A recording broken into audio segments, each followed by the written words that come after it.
Right off the bat, you've got to ask yourself, why is Meghan Markle showing up at Disneyland striking the exact same pose as Princess Diana once did? We're talking about eerie mirror images, down to the tilt of the chin and the curve of a smile.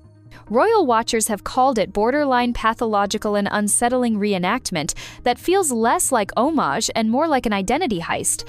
But that creepy cosplay is only the tip of the iceberg. What unfolds next reveals a tangled web of image crafting, privacy gymnastics, and disturbing family dynamics. Now hear this. From the moment those side-by-side photos hit social feeds, the internet exploded. One frame shows Diana beaming on a theme park ride, Harry and William at her side. The next shows Meghan in the very same pose with Harry at Disneyland. The facial expressions, the body posture, even the gaze, every single detail appears painstakingly duplicated. It's like watching someone trace a masterpiece in carbon copy. Observers whispered of a cheap reality show. Critics accused Meghan of using Diana's legacy as a prop, and psychologists speculated on the toll this level of emulation might take on her own sense of self. But of course, they had to follow up the faux Diana video with a flood of sweet family snapshots to tamp down the blowback. And those curated family photos reveal their own set of controversies. But listen to this. There's a glaring contradiction at the heart of these posts.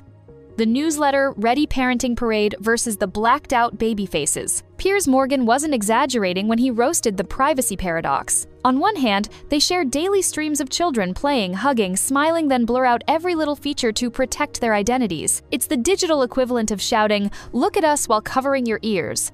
The move screams strategy, not sincerity. Why tease your audience with glimpses of family life only to shield the very subjects you claim to cherish? The result is a bizarre performance piece that feels less like parenting and more like message control. So how did they manage to film this elaborate show without a single fan spotting them? Disneyland is arguably the most photographed place on Earth, yet not one unavoidable smartphone pic surfaced. No paparazzi, no bystander snapshots, no "OMG, I just saw the Sussexes" chatter. It's highly unusual.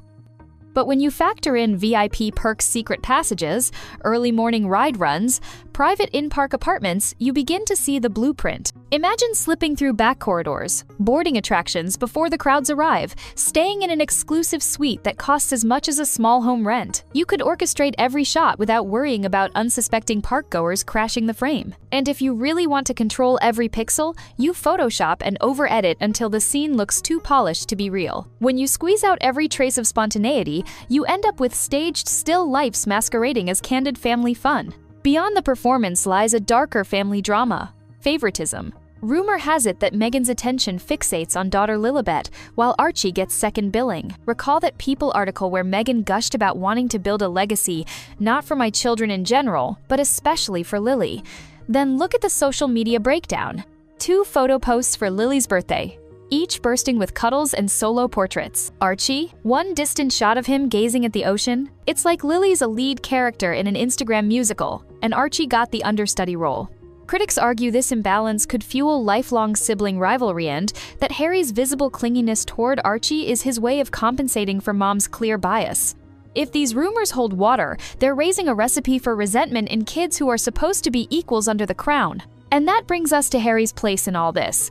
Some insiders whisper that Meghan is feeding into Harry's complicated feelings about his mother. By reenacting Diana's moments, she's tapping into Harry's nostalgia, perhaps even stoking his vulnerabilities. But instead of healing old wounds, this stunt risks turning love into performance art. Harry clings to Archie at times as though saying, "I won't make the same mistakes." Yet his own behavior raises questions.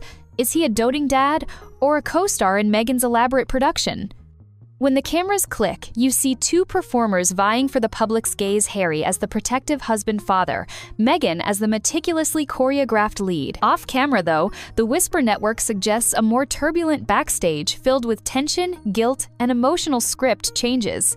It all comes to a head in an uproar that feels tailor-made for a streaming drama. On one side, you've got fans who defend Meghan's right to craft her own narrative. On the other, die-hard Diana loyalists who view every mimicry as sacrilege. Meanwhile, tabloids feast on every pixelated rumor: secret Disney passes, nanny-led ride runs, midnight photo shoots in empty parks.